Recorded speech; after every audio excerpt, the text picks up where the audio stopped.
कैसे हम सभी? चलिए साहब, स्वागत है आप सभी का।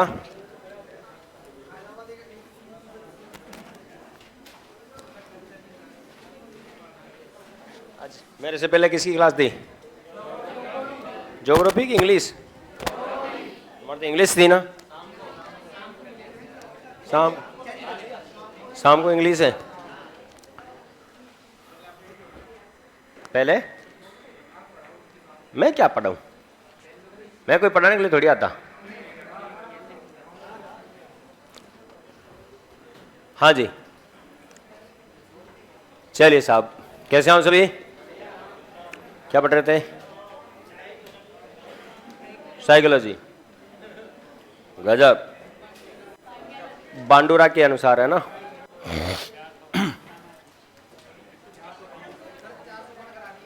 विनोद सिंसिवार 400 पान करवा दिया ना। अब आगे वाला जो एक कथन है, उस कथन के अनुसार अगर हम बात करते हैं कि क्या है, बांडुरा के इस सिद्धांत को क्या कहते हैं? प्रश्नात्मक सिद्धांत के नाम से भी क्या किया जाता है? जाना जाता है। बांडुरा के इस सिद्धांत को प्रेक्षणात्मक सिद्धांत के नाम से भी जाना जाता है। अब प्रेक्षणात्मक का मतलब क्या होता है?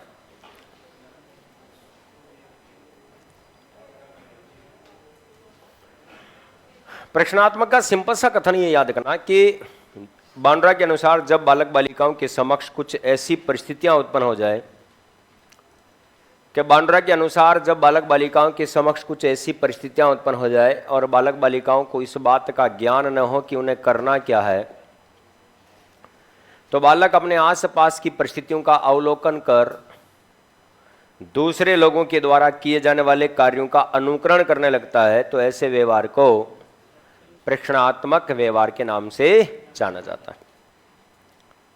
जैसे जितनी भी हमारी सभ्यता संस्कृति, जितने भी हमारे रीति रिवाज हैं, उन रीति रिवाज के बारे में अगर हमें कोई समझाए तो हमें कम समझ में आता है, लेकिन उन्हीं रीति रिवाजों को अगर कोई कार्य करके हमें समझाने का प्रयास करे तो हम उस चीज़ को आसानी से समझ सकते हैं। यही बात प्रेक्षणात्मक के अंतर्गत आती है कि बांडुरा के अनुसार जब बालक बालिकाओं के समक्ष कुछ ऐसी परिस्थितियां उत्पन्न हो जाए और उन्हें इस बात का ज्ञान न हो कि उन्हें करना क्या है, तो बालक अपने आसपास की परिस्थितियों का अवलोकन करते हुए दूसरे लोगों के द्वारा किए जाने वाले कार्यों का अनुकरण करने लगता है, जिसे अधिगम का क्या कहते हैं बेटा? प्रश्नात्मक सिद्धांत या व्यवहार कहते हैं। लेकिन बांडुरा के अनुसार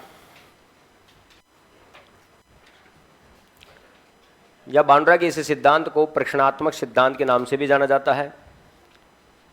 पहला पॉइंट लिखें, बांडुरा के इस सिद्धांत को प्रश्नात्मक सिद्धांत के नाम से भी जाना जाता है। बांडुरा के इस सिद्धांत को प्रश्नात्मक सिद्धांत के नाम से भी जाना जाता है। किसके नाम से जाना जाता है? प्रश्नात्मक सिद्धांत के नाम से भी जाना जाता है। नेक्स्ट, आगे लिखें, बांडुरा के अनुसार बांडुरा के अनुसार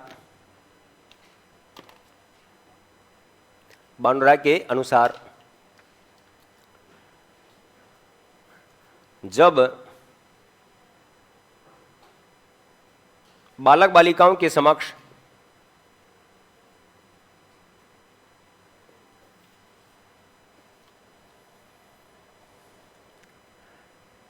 बांडुरा के अनुसार जब बालक बालिकाओं के समक्ष कुछ ऐसी परिस्थितियां उत्पन्न हो जाए कुछ ऐसी परिस्थितियां उत्पन्न हो जाए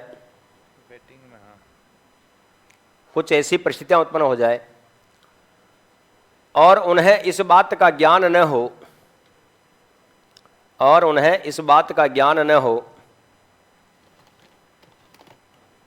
कुछ ऐसी परिस्थितियां उत्पन्न हो जाए और उन्हें इस बात का ज्ञान न हो कि उन्हें करना क्या है और उन्हें इस बात का ज्ञान न हो कि उन्हें करना क्या है, उन्हें करना क्या है, तो बालक अपने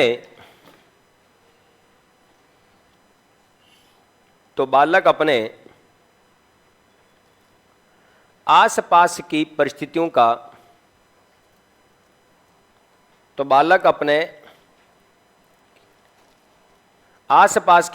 का किसने दी अवलोकन कर, तो बालक अपने आसपास की परिस्थितियों का अवलोकन कर दूसरे लोगों के द्वारा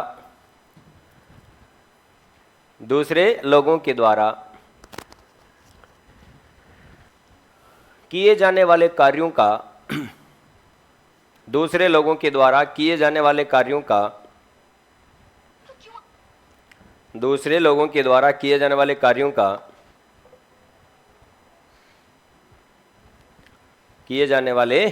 का अनुकरण करने लगता है। दूसरे लोगों के द्वारा किए जाने वाले कार्यों का अनुकरण करने लगता है। दूसरे लोगों के द्वारा किए जाने वाले कार्यों का क्या करने लगता है बेटा? अनुकरण करने लगता है, जिसे प्रेक्षणात्मक व्यवहार के नाम से जाना जाता है। जिसे प्रेक्षणात्मक व्यवहार के नाम से जाना जाता है। जिसे किसके नाम से बेटा? प्रेक्षणात्मक व्यवहार के नाम से जाना जाता है। बिल्कुल प्रैक्टिकली बात है कि जब बानब्रा के अनुसार जब बालक बालिकाओं के समक्ष कुछ ऐसी परिस्थितियां उत्पन्न हो जाए और बालक बालिकाओं को इस बात का ज्ञान न हो कि उन्हें करना क्या है, तो बालक अपने आसपास की परिस्थितियों का अवलोकन कर दूसरे लोगों के द्वारा किए जाने वाले कार्यों का अनुकरण करने लगता है, जिसे प्रेक्षणात्मक व्यवहार के नाम से जाना जाता है। तो देखो बांडुरा शुरुआत में क्या कह रहा था कि बालक जो कुछ भी सीखता है बोलो अवलोकन और अनुकरण के माध्यम से सीखता है। जैसा देखा गया वैसा करेगा। जैसा देख रहा है बालक वही सीखेगा, बालक वही करेगा। अगर कभी कभी कंडीशन ऐसी आ जाती है कि उनको यह पता नहीं होता है कि उन्हें करना क्या है, तो आसपास के लोगों के द्वारा किए जाने वाले कार्यों को देखता है और बालक भी वही कार्य करने लगेगा जैसे दूसरे कर रहे हैं। तो बोलो इसी कारण इसे प्रेक्षणात्मक व्यवहार या प्रेक्षणात्मक सिद्धांत के नाम से भी जाना जाता है। कंफर्म? यहां तक की बातें आगे बढ़े। लिखे शैक्षणिक महत्व। ये बांडुरा के सिद्धांत का अंतिम पड़ाव शैक्षणिक क्या है?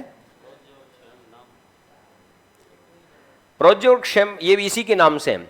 बांडुरा के अनुसार जब बालक दूसरों के द्वारा किए जाने वाले कार्यों का अनुकरण करके सीखता तो उसे प्रेक्षणात्मक व्यवहार कहो, प्रोज्य व्यवहार कहो या क्षेम व्यवहार कहो, ये इसी के नाम से आएंगे बेटा। चलिए साहब, शैक्षणिक महत्व। अब शैक्षणिक महत्व के अंतर्गत पहला बिंदु देखो, इधर देखें सभी, अपनी सभ्यता संस्कृति का स्थानांतरण करने में सहायक। अपनी सभ्यता संस्कृति का स्थानांतरण करने में सहायक। अधिगम का वह सिद्धांत कौन सा है जो अपनी सभ्यता संस्कृति का स्थानांतरण करने में सहायता प्रदान करता है? तो बांडुरा का सिद्धांत। बिल्कुल प्रैक्टिकली बात ध्यान में रखो कि इसी सिद्धांत के माध्यम से हम हमारे कल्चरल एनवायरनमेंट को, हमारे कल्चरल प्रोग्राम जितने भी होते हैं उन सारे के सारे कार्यक्रमों को हम अपनी पीढ़ी दर पीढ़ी जो संतानें आती है उनको सिखाते हैं। क्योंकि हम हमारे जितने भी रीति रिवाज हैं उनको बच्चों के सामने करेंगे तो बच्चे उन कार्यों को करते हुए देखता है और बालक उन्हीं कार्यों को सीखता है। जितने भी, जैसे हम अभी रक्षाबंधन आ रहा है, रक्षाबंधन कैसे मनाया जाता है, कब मनाया जाता है, क्यों मनाया जाता है, तो रक्षाबंधन राखी बांधते हुए भाई बहनों का जो ये प्रेम है तो वो उस चीज़ें देखता है तो बालक में एक रक्षाबंधन का भाव पैदा होता है। बोलो अपना कल्चरल इन्वायरमेंट जैसा देखा बालक वैसा दोहराएगा। दीपावली क्यों मनाते हैं, गणेश चतुर्थी क्यों मनाते हैं, होली क्यों मनाते हैं, जितने भी हमारे पर्व हैं बोलो पर्व बच्चा कैसे सीख रहा है, मनाने का तरीका कैसे सीख रहा है? भाई ये किताबों में पढ़ा हुआ नहीं होता। बालक जैसा देखेगा बालक वैसा करेगा ही करेगा। शादी ब्याह के अंतर्गत जितने भी रीति रिवाज, जितने भी संस्कार होते हैं, बोलो उन संस्कारों को किताबों में नहीं लिखा जाता। वो संस्कार जो हमारे हैं, उन संस्कारों को जब प्रैक्टिकली बड़े लोग दोहराते हैं तो छोटा बच्चा भी उन कार्यों को देखेगा और देखकर वैसा वैसा सीखेगा, अवलोकन करेगा तो बालक वैसा सीखेगा। तो अवलोकनात्मक पद्धति है ये, बालक बालिकाओं को अपनी सभ्यता संस्कृति का स्थानांतरण करने में सहायक। जितने भी जैसे लोकगीत हैं, अब लोकगीत किसी किताब के थोड़ी हैं, जैसा देखा जैसा सुना वैसा सीखा। रात्रि जागरण है, जम्मा जागरण है, तो भाई साहब ये क्या है? जैसे लोक गायन शैली है, तो जैसा देखेंगे जैसा सुनेंगे हम भी उसी शैली को सीखेंगे। तो अपनी सभ्यता संस्कृति का स्थानांतरण करने में सहायक। नंबर 2 बिंदु जो आता है बालक बालिकाओं में,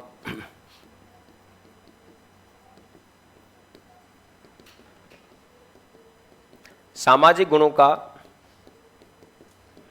विकास करने में सहायक।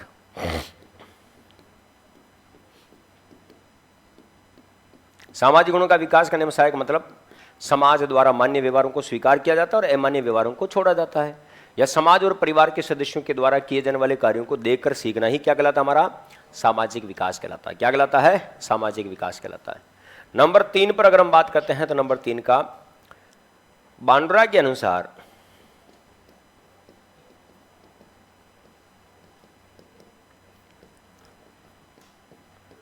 छोटे बालक बालिकाओं के समक्ष, छोटे बालक बालिकाओं के समक्ष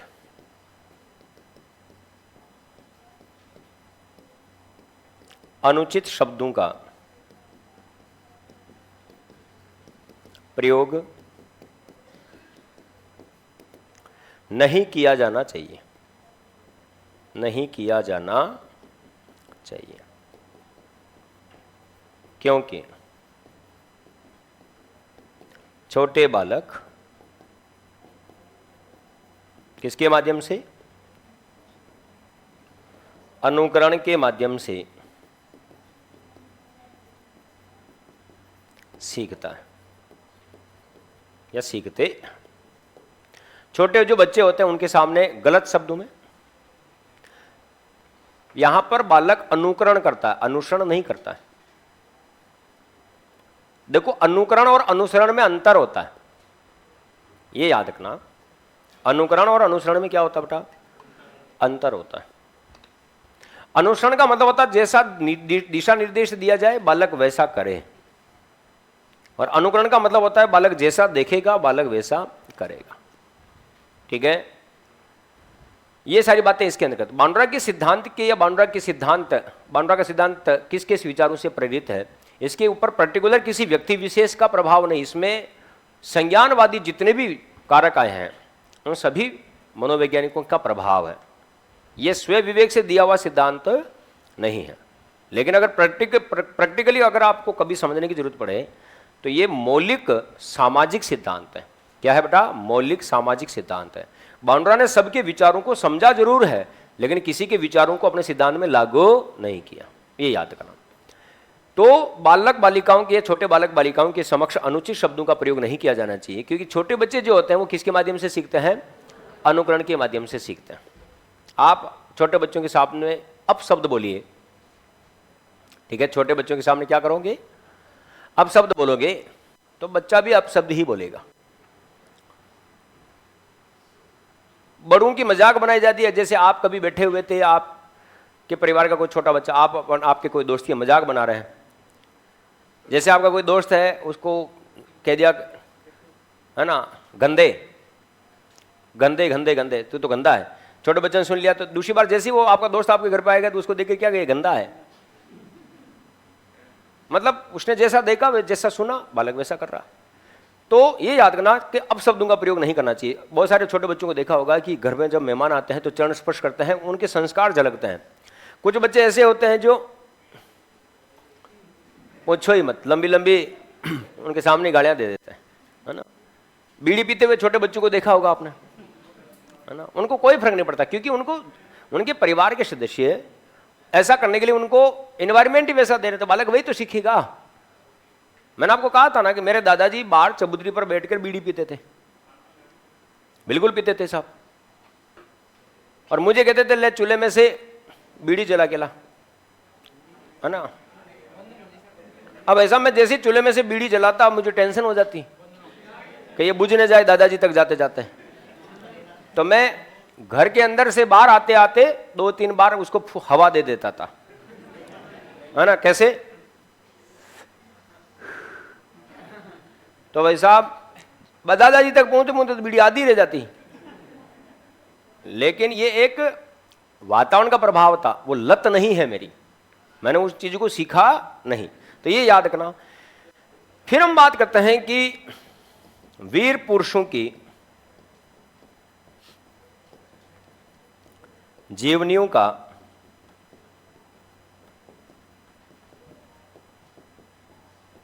परिचय करवाने में सहायक।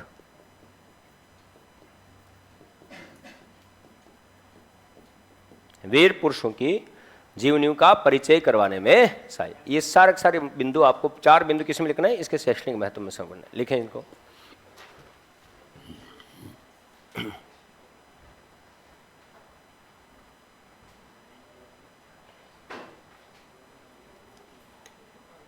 आवाज नहीं।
सचिन सैनी, ये बालकों को सिखाने का सिद्धांत है बेटा।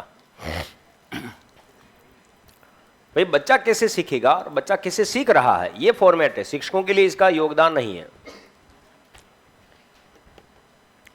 तो ये आपका कौन सा सिद्धांत हुआ? बानुरा का। और कितने नंबर का सिद्धांत हुआ? 2।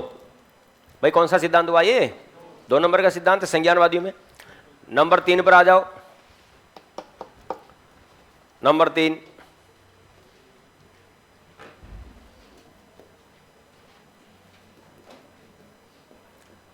शाब्दिक अधिगम सिद्धांत।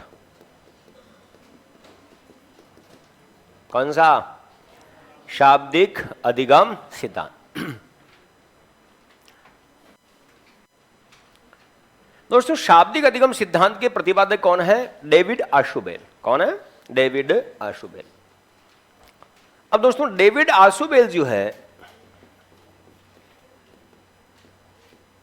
इसके ऊपर विचार करो, डेविड आशुबेल का क्या टंटा है। डेविड आशुबेल, दोस्तों डेविड आशुबेल के संबंध में अगर हम बात करते हैं तो याद रहे यह एक निगमनात्मक श्रेणी का सिद्धांत है। निगमनात्मक श्रेणी का सिद्धांत। जब भी प्रश्न पूछा जाए कि डेविड आशुबेल का सिद्धांत है, कौन सी श्रेणी का सिद्धांत है, तो निगमनात्मक श्रेणी का सिद्धांत। अब दिमाग में आता है सर ये निगमनात्मक श्रेणी क्या होती है, आगमनात्मक श्रेणी क्या होती है। देखो डाइवर्जेंट और कन्वर्जेंट थिंकिंग आपने पढ़ी होगी, अपसारी चिंतन अभिसारी चिंतन, ये उसी का रूप है। निगमनात्मक चिंतन है ना श्रेणी और आगमनात्मक श्रेणी। अब निगमन और आगमन क्या होता है कि दिए गए नियम या सिद्धांत के आधार पर, दिए गए नियम सिद्धांत या तथ्यों के आधार पर किसी निष्कर्ष तक पहुंचना निगमनात्मक चिंतन, निगमनात्मक तर्क या निगमनात्मक श्रेणी कहलाती है। जैसा जैसा आपको कहा गया है बालक वैसा वैसा कर रहा है, निगमनात्मक श्रेणी। जैसे 2 × 2 बराबर छोरा रे ए भैया की करियो,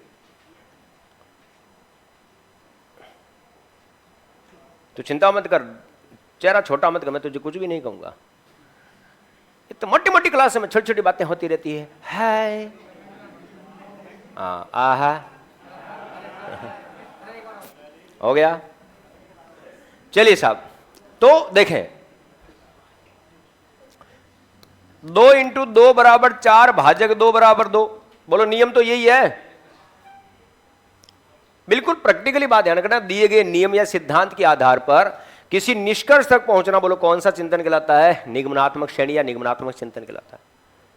अब 2 को 2 से गुणा करने पर 4 ही आएंगे, कोई माइका लाल 5 नहीं कर सकता। 4 में 2 का भाग देने पर फिर 2 ही आएंगे, बोलो कोई माइका लाल 4 नहीं कर सकता। ठीक है, अरे भाई 4 में 2 का भाग देने पर 2 ही उत्तर आना है, तो आगे अगर संख्या कोई वापस से 2 कर दो तो फिर 4 आएंगे ना। तो बोलो नियम तो यही चलेगा। जैसे बोर्ड मास का जो नियम है, जिस फॉर्मूले से खुलेगा वो उसी फॉर्मूले से खुलेगा। आप आधे टेढ़े कोई भी नियम के अनुसार खोल के बताओ। फिर उत्तर अगर परीक्षा के अंतर्गत बहुत सारी बार ऐसा होता था ना, 17,000 है ना 2 उत्तर आने चाहिए थे, हमारे 1702 ही आ रहे हैं।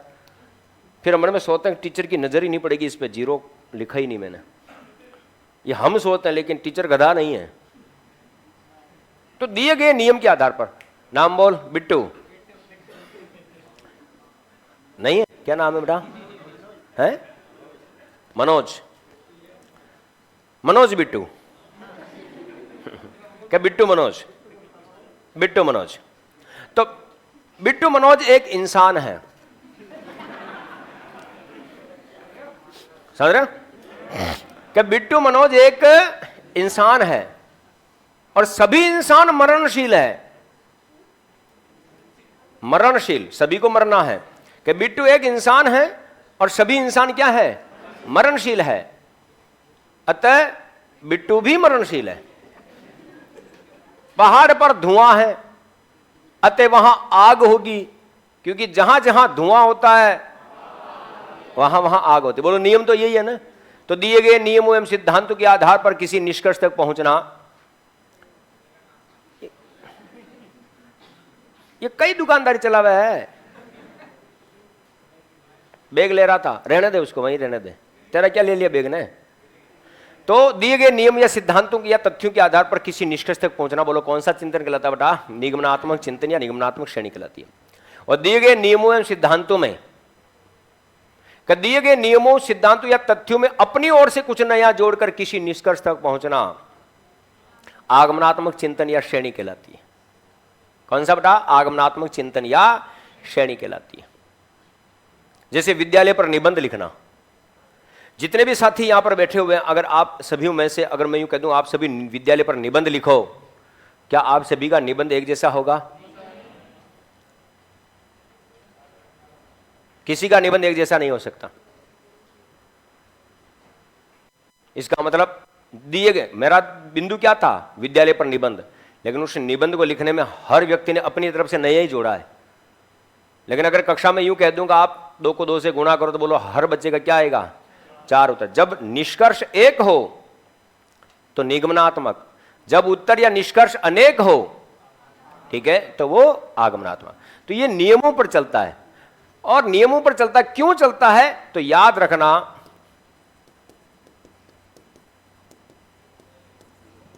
डेविड आशुबेल ने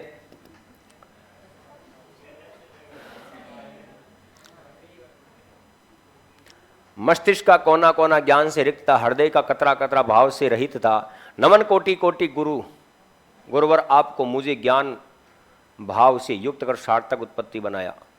मदन जी शर्मा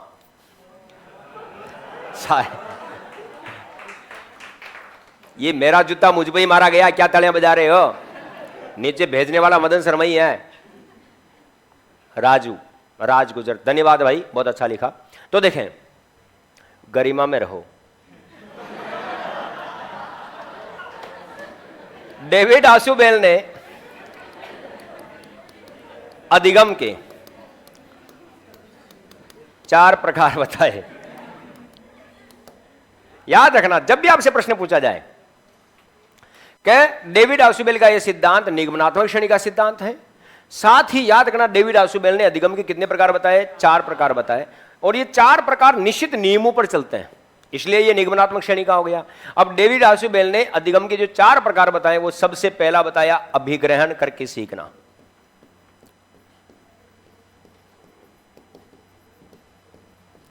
ठीक है, इट्स कॉल्ड रिसेप्शन लर्निंग। क्या है बेटा? रिसेप्शन लर्निंग, अभिग्रहण करके सीखना। दूसरा है अर्थ ग्रहण करके सीखना, मीनिंगफुल लर्निंग, अर्थ ग्रहण करके सीखना,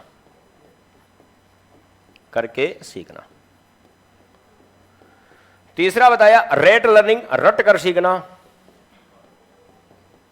रट्टा मार के सीखते हैं ना। और नंबर 4 अन्वेषण करके सीखना, डिस्कवरी लर्निंग। बोलो सीखने के 4 तरीके हैं, बोलो निश्चित तरीके हैं, निश्चित नियम है। तो बोलो इस कारण यह सिद्धांत कौन सा हुआ? निगमनात्मक श्रेणी का। कौन सा बेटा? निगमनात्मक श्रेणी का। तो जब भी आपसे प्रश्न पूछा जाए डेविड आशुबेल का यह सिद्धांत कौन सी श्रेणी का सिद्धांत है, निगमनात्मक श्रेणी का सिद्धांत है। और डेविड आशुबेल ने अधिगम के कितने प्रकार बताए? 4 प्रकार बताए। नंबर 1 अभिग्रहण करके सीखना, नंबर 2 अर्थग्रहण करके सीखना, नंबर 3 रट कर सीखना, नंबर 4 अन्वेषण करके सीखना। अब अभिग्रहण करके सीखने का मतलब क्या होता है कि सीखने के इस प्रकार में बालक शिक्षक द्वारा कही जाने वाली बातों को सुनकर सीखने का प्रयास करता है। मैं जो तुम्हें कह रहा हूं आप उसको सुनकर सीखने का कार्य करते हो।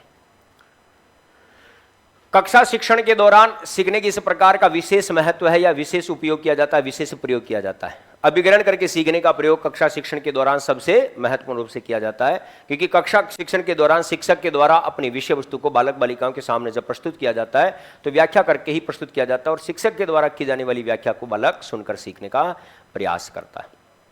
तो ये कौन सा हो जाएगा बेटा? अभिग्रहण करके सीखना। सीखने के इस प्रकार के माध्यम से बालक बालिकाओं में संप्रेषण योग्यता का विकास होता है। संप्रेषण का मतलब होता है कम्युनिकेशन स्किल्स बढ़ती है, बातचीत करने का तरीका बढ़ता है। दूसरा आता है अर्थ ग्रहण करके सीखना। सीखने की इस प्रकार में बालक विषय वस्तु की समानता है, समानता उसके गुण दोषों की व्याख्या करते हुए उसके अर्थ को जानकर सीखने का प्रयास करता है। अगर आपसे कभी भी प्रश्न पूछा जाए सीखने का सर्वश्रेष्ठ प्रकार कौन सा है, तो अर्थ ग्रहण करके सीखना। जब भी प्रश्न पूछा जाए सीखने का सबसे बेस्ट प्रकार कौन सा है, तो अर्थ ग्रहण करके सीखना। और भाई साहब हमने किसी चीज को सीख तो लिया लेकिन अर्थ का पता ही नहीं, अर्थ का अनर्थ हो गया। कनक कनकते मादकता, कनक कनकते 100 गुना कहीं मादकता न अधिकाय। मतलब भाई साहब अर्थ बताना कुछ और था, बता कुछ और दिया।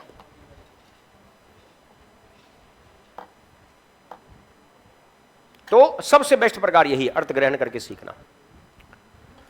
तीसरा आता है रट कर सीखना। कौन सा बेटा? रट कर सीखना। सीखने की इस प्रकार में बालक अपनी विषय वस्तु के अर्थ को जाने बिना ही उसे याद कर या रट्टा मार के सीखने का प्रयास करता है। आप में से ऐसा कोई है साथियां? आधे से ज्यादा नहीं, 90% ऐसे ही है जो अपनी विषय वस्तु को केवल और केवल रट्टा मारकर सीखने का प्रयास करता है। शाम के समय, मैं हर बात सही कहता हूं, सही क्या कह रहा हूं? इस मंच पर आने के बाद केवल और केवल दिल और दिमाग से साइकोलॉजी की धारा प्रवाही होती है। अब ये याद रखो, शाम को पीजी के छत पर, रूम के ऊपर या बालकनी में, बड़ा याद आ रहा तुझे?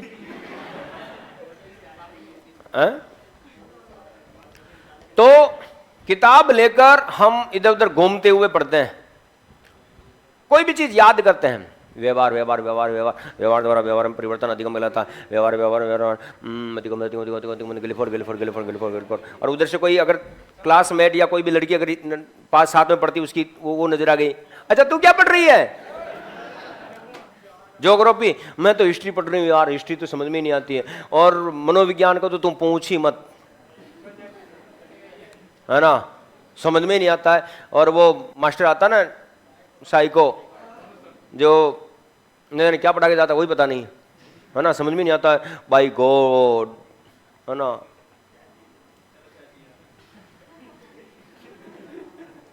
याद करना पड़ेगा मुझे, मैं तो याद करूंगा। अच्छा बच्चा याद करो, रट कर याद। लड़के ज्यादा करते हैं कि लड़कियां? लड़के। लड़के, उसका लॉजिक मैं बता दूं ना, लड़कियां किसी भी बात को भूलती नहीं है। सही कह रहा हूं? बाकी और कुछ भूले या नहीं भूले, एक बात नहीं भूलती। अगर 15 साल या 20 साल पहले अगर आपने आपके साथ में पढ़ने वाली लड़की को अगर कभी डांट दिया हो, तो 15 साल बाद में भी वो आप जब भी मिलोगे ना, तूने मेरे को उस कक्षा में डांटा था है। अरे भाई, बात कितनी साल पुरानी। बोलो याददाश्त सबसे ज्यादा किसकी होती है? लड़कियों की। लेकिन आप समझदार हो, मतलब याददाश्त होती है। सही कह रहा हूं मैं? याददाश्त आपकी होती है। बालिकाएं किसी भी चीज को जल्दी सीखती है, जैसे रोटी बनाना। मैंने आपको जब वाइगोत्स्की का सिद्धांत पढ़ाया था, तब क्या कहा था कि बालकों की अपेक्षा बालिकाओं में किसी भी भाषा को सीखने और उसकी अभिव्यक्ति की क्षमता बालकों की अपेक्षा बालिकाओं में क्या होती है? ज्यादा होती है। कैसे बोलती रहती? चटर पटर बोलती रहती हो। ये मैं नहीं कह रहा, वाइगोत्स्की कह रहा है ना। शब्द हमारे नहीं है, वाइगोत्स्की के हैं। बोल मैं रहा हूं, लेकिन शब्द वाइगोत्स्की के। ठीक है? कैसे बोलती है? लेकिन तुमसे तो अच्छा ही बोलती है। तो रट कर सीखना। इसमें किसी भी सब्जेक्ट के अर्थ को जाने बगैर सीखने का क्या होता है बेटा? प्रयास होता है। अन्वेषण करके सीखना। सीखने की इस प्रकार में बालक स्वयं एक्टिव होता है, स्वयं सक्रिय होकर। ठीक है? सर तुम हमेशा लड़कियों को सपोर्ट करते हो, ऐसा नहीं है। ऐसा है? ऐसा मेरे लिए दोनों पक्ष बराबर है। मैं कभी भी किसी भी पक्ष की इंसर्ट नहीं करता, किसी को कटाक्ष के रूप में नहीं देखता। ये मैं खुद ईमानदारी से बता दूं। ये तो तेरे नजरिए सोचने का तरीका ही गलत है साले यार। अन्वेषण करके सीखना। सीखने की इस प्रकार में बालक स्वयं सक्रिय होकर अपने विषय वस्तु की खोजबीन करता है और सीखने का प्रयास करता है। ठीक है? तो ये अन्वेषण करके सीखना। याद रखना, सीखने का सबसे बेस्ट प्रकार कौन सा है? अर्थग्रहण करें। और उच्च स्तरीय कक्षाओं के लिए सीखने का श्रेष्ठ तरीका कौन सा है? अन्वेषण करके सीखना। लिखे डेविड आसुबेल का यह सिद्धांत। डेविड आसुबेल का यह सिद्धांत, डेविड आसुबेल का यह सिद्धांत निगमनात्मक श्रेणी का सिद्धांत है।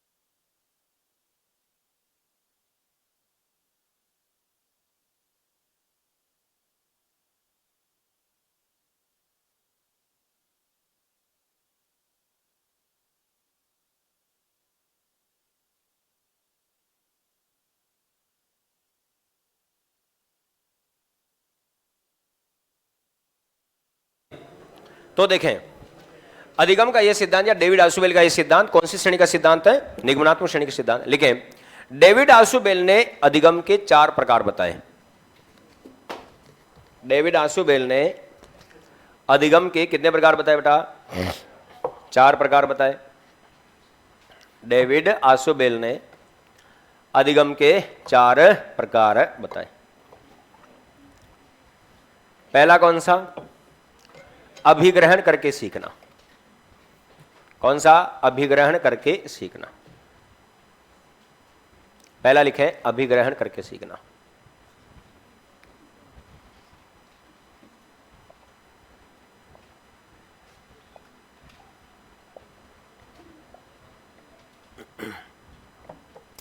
पहला कौन सा?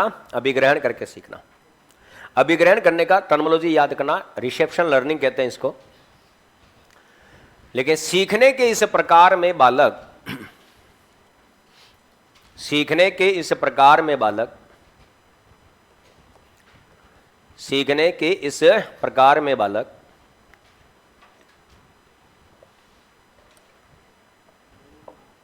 शिक्षक के द्वारा सीखने के इस प्रकार में बालक शिक्षक के द्वारा कही जाने वाली बातों को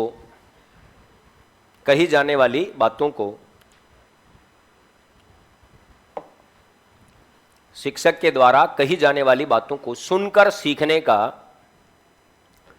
शिक्षक के द्वारा कही जाने वाली बातों को सुनकर सीखने का प्रयास करता है। सुनकर सीखने का प्रयास करता है। सीखने के इस प्रकार में बालक शिक्षक के द्वारा कही जाने वाली बातों को सुनकर सीखने का क्या करता है बेटा? प्रयास करता है। नेक्स्ट, सीखने के इस प्रकार का सर्वाधिक उपयोग सीखने के इस प्रकार का सर्वाधिक उपयोग सीखने के इस प्रकार का सर्वाधिक उपयोग कक्षा शिक्षण के दौरान किया जाता है। कक्षा शिक्षण के दौरान किया जाता है। सीखने के इस प्रकार का सर्वाधिक उपयोग कक्षा शिक्षण के दौरान किया जाता है। सीखने के इस प्रकार का उपयोग कक्षा शिक्षण के दौरान किया जाता है। नेक्स्ट, लिखिए, सीखने के इस प्रकार के माध्यम से सीखने के इस प्रकार के माध्यम से सीखने के इस प्रकार के माध्यम से बालक बालिकाओं में सीखने के इस प्रकार के माध्यम से बालक बालिकाओं में संप्रेषण योग्यता का विकास होता है। बालक बालिकाओं में संप्रेषण योग्यता का विकास होता है। सीखने के इस प्रकार के माध्यम से बालक बालिकाओं में संप्रेषण योग्यता का क्या होता है बेटा? विकास होता है। कंप्लीट। तो ये सारा का सारा मामला आपको किस में ध्यान रखना है? ठीक है, अभिग्रहण करके सीखने में। नेक्स्ट लिखें, दूसरा प्रकार अर्थ ग्रहण करके सीखना। कैसे सीखना? अर्थ ग्रहण करके सीखना। अर्थ ग्रहण करके सीखना।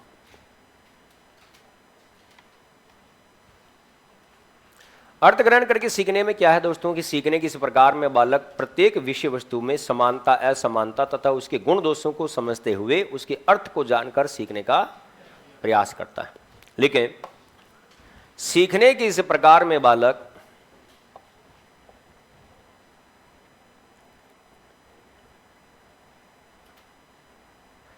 सीखने के इस प्रकार में बालक अपनी विषय वस्तु के सीखने के इस प्रकार में बालक अपनी विषय वस्तु के अपने विषय वस्तु के अर्थ को समझते हुए, अपने विषय वस्तु के अर्थ को समझते हुए, अपने विषय वस्तु के अर्थ को समझते हुए दो वस्तुओं में तुलना एवं समानता, दो वस्तुओं में तुलना एवं समानता को जानकर, दो वस्तुओं में तुलना एवं समानता को जानकर सीखने का प्रयास करता है। सीखने का क्या करता है बेटा? प्रयास करता है। सीखने का क्या करता है बेटा? प्रयास करता है। कंप्लीट।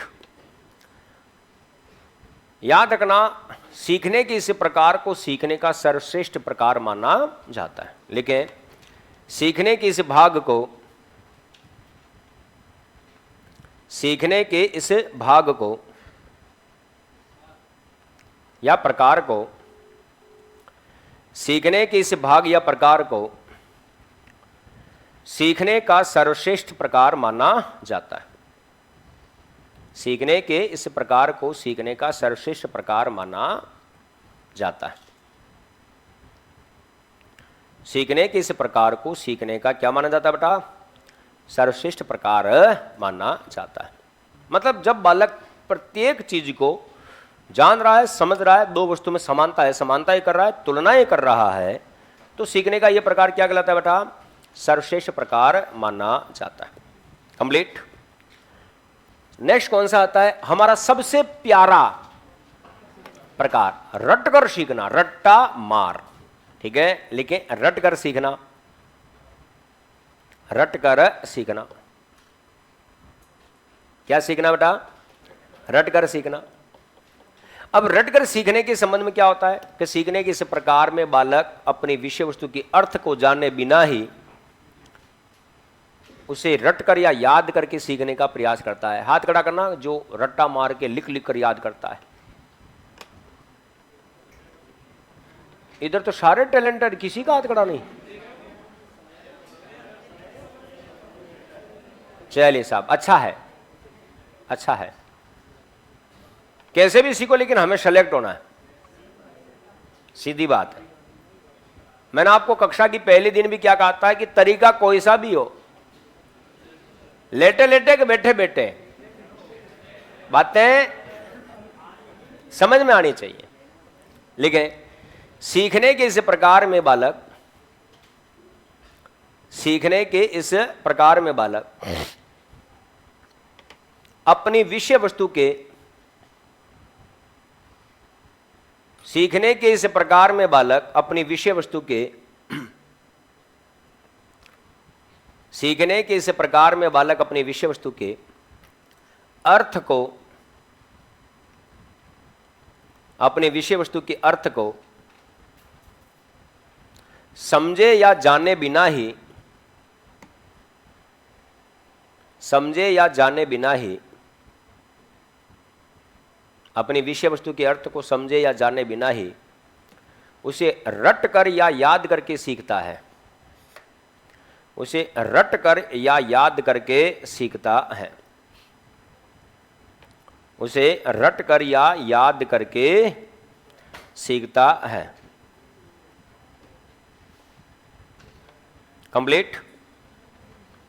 उसे रट कर या याद कर सीखता है।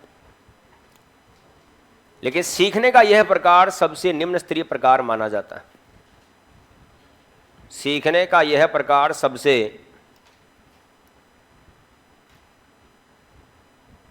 सीखने का यह प्रकार सबसे निम्न स्तरीय प्रकार माना जाता है। सीखने का यह प्रकार सबसे निम्न स्तरीय प्रकार माना जाता है। कंप्लीट। तो ये सारी बातें आपको इसके अंतर्गत ध्यान में रखनी है। आगे कौन सा आता बेटा? अन्वेषण करके सीखना। कौन सा? अन्वेषण करके सीखना। अन्वेषण करके सीखना।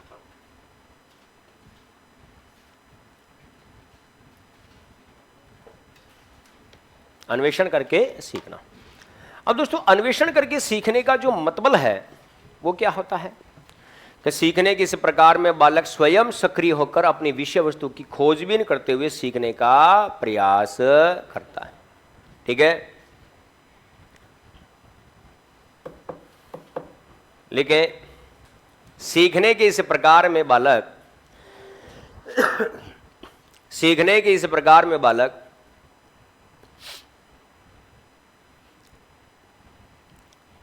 स्वयं सक्रिय होकर सीखने के इस प्रकार में बालक स्वयं सक्रिय होकर सीखने के इस प्रकार में बालक स्वयं सक्रिय होकर अपनी विषय वस्तु की खोजबीन करते हुए अपनी विषय वस्तु की खोजबीन करते हुए अपने विषय वस्तु की खोजबीन करते हुए उसे सीखने का प्रयास करता है। उसे सीखने का क्या करता है बेटा? प्रयास करता है। उसे सीखने का क्या करता है? प्रयास करता है। कंप्लीट। याद रखना उच्च स्तरीय कक्षाओं के लिए सीखने का यह प्रकार उपयुक्त माना जाता है, लेकिन उच्च स्तरीय कक्षाओं के लिए उच्च स्तरीय कक्षाओं के लिए बड़ी कक्षाओं के लिए उच्च स्तरीय कक्षाओं के लिए सीखने का यह प्रकार उच्च स्तरीय कक्षाओं के लिए सीखने का यह प्रकार श्रेष्ठ प्रकार माना जाता है। सीखने का यह प्रकार कौन सा प्रकार माना जाता है बेटा? श्रेष्ठ प्रकार माना जाता है। कंप्लीट। तो ये सारा का सारा लॉजिक किसके अंतर्गत आ गया दोस्तों? बोलो किस में आ गया? अन्वेषण करके सीखना में। किस में आ गया? अन्वेषण करके सीखना। करेक्ट। तो ये कौन सा सिद्धांत हुआ आपका? 4 नंबर का सिद्धांत का 3 नंबर अधिगम का शाब्दिक सिद्धांत या शाब्दिक अधिगम सिद्धांत। शाब्दिक अधिगम सिद्धांत के प्रतिपादक कौन? कितने सिद्धांत बताए? कितने प्रकार बताए? कौन सी श्रेणी पर आधारित है? अरे सुनकर सीखा तो अभिग्रहण करके सीखना, सुनकर सीखा तो अर्थ ग्रहण करके सीखा तो रट्टा मार के सीखा तो और खोज कर सीखा तो। बोलो बोलोगे तो नहीं? कसम खाओ।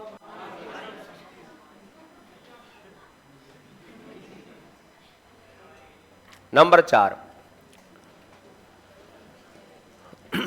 अधिगम का अनुभवजन्य सिद्धांत। अधिगम का अनुभवजन्य सिद्धांत। अब दोस्तों अधिगम के अनुभवजन्य सिद्धांत का प्रतिपादन करने का श्रेय जाता है किसे जाता है? ठीक है, कार्ल रॉजर्स, काला रोजड़ा। ठीक है, अधिगम का अनुभवजन्य सिद्धांत कार्ल रॉजर्स, काला रोजड़ा।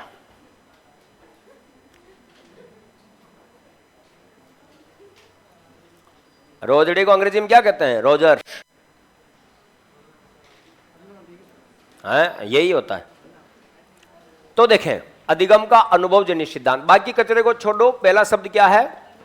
अनुभवजन्य। बात को सुनो, ध्यान लगाए। चौरा सीधे बैठ।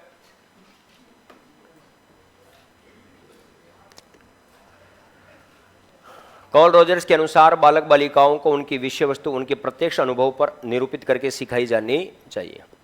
शुरुआत यहीं से देखिएगा कि कार्ल रॉजर्स के अनुसार बालक बालिकाओं को उनकी विषय वस्तु उनके प्रत्यक्ष अनुभव पर निरूपित करके सिखाई जानी चाहिए, क्योंकि बालक प्रत्यक्ष अनुभव के माध्यम से सर्वाधिक सीखता है।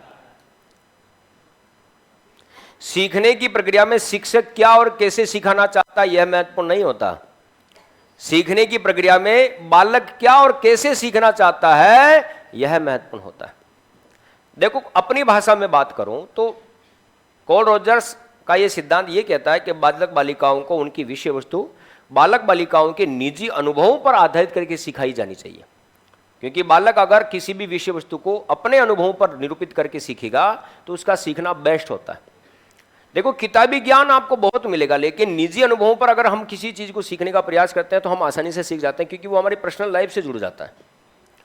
सीखने की प्रक्रिया में शिक्षक क्या और कैसे सिखाना चाहता है जरूरी नहीं होता, महत्वपूर्ण नहीं होता, लेकिन बालक कैसे और क्या सीखना चाहता है ये बहुत महत्वपूर्ण होता है।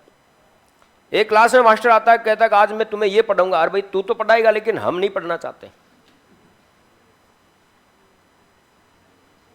आप नहीं पढ़ना चाहते, तबीयत खराब हो रही है, तब तो जाओ। तो ये याद रखना कि सीखने की प्रक्रिया में शिक्षक क्या और कैसे सिखाना चाहता है यह महत्वपूर्ण नहीं होता, बालक क्या और कैसे सीखना चाहता है यह महत्वपूर्ण होता है।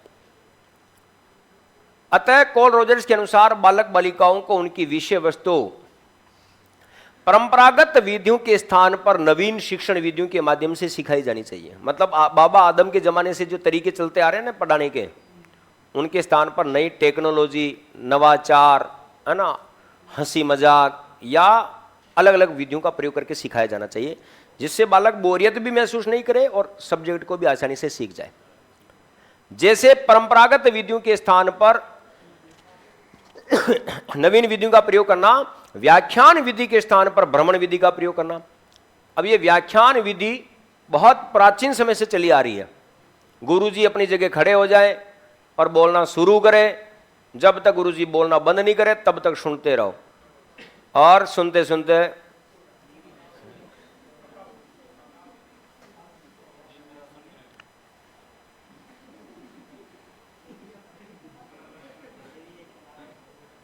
ये भी एक कला है ना? तो व्याख्यान विधि के स्थान पर भ्रमण विधि का प्रयोग करना। उदाहरण के तौर पर मैं आपको कह दूं कि कोल रोजर्स यही कहना चाहता है कि बालक जो कुछ भी सीखेगा खुद के निजी अनुभवों पर अगर सिखाने का प्रयास करे तो वो अच्छा सीखता, बाकी नहीं सीखता। व्याख्यान विधि के माध्यम से किसी भी बिंदु को कैसे भी समझाने का प्रयास करो वो कभी नहीं समझेगा, लेकिन अगर व्याख्यान विधि के स्थान पर किसी चैप्टर को, किसी बिंदु को अगर भ्रमण विधि के माध्यम से सिखाने का प्रयास किया तो बालक आसानी से सीखेगा। जैसे कला एवं संस्कृति आपकी स्टार्ट हो गई क्या? वन्य जीव अभ्यारण्य, नदियां चल रही है, हो भी गई। अच्छा है, इंग्लिश झीलें चल रही है। अब देखो, कोई झील पढ़ा रहे हैं, अब गुरुजी यहां पर खड़े होकर झीलों के बारे में कहा है कि ये झील इस नदी पे बनी हुई है या इसके किनारे बनी हुई है, इस शहर में बनी हुई है, इसके पास में ये मंदिर है, ये मस्जिद है, ये ऐतिहासिक स्थल है, घूमने फिरने के, है ना, ये ऐतिहासिक स्थल है या पर्यटन स्थल है।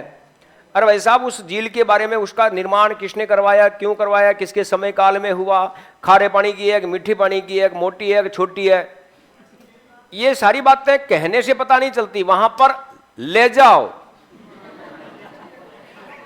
है कि नहीं? मैं मेरी नहीं कह रहा हूं, है ना, ज्योग्राफी वाले गुरुजी की बात कर रहा हूं, ठीक है? कल कह देना उनको, लेकिन तुम कहना मत, कहोगे, है ना? है? क्या कर देंगे? अच्छा, आगे आगे बैठ,